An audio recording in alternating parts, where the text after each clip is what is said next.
banyak yang ini belum pas. Nah, kita mau ulang dikit ya. Yang kita lakukan sore ini namanya apa?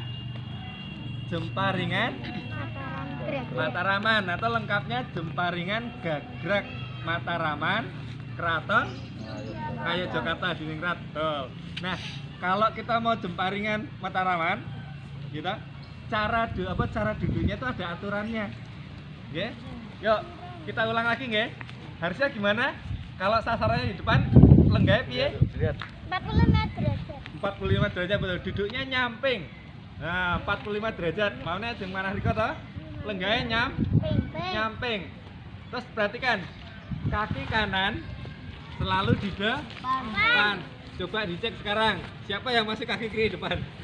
Kaki kanan di depan. Aku kaki kiri di depan. Nah, itu. Kalau sudah dibetulkan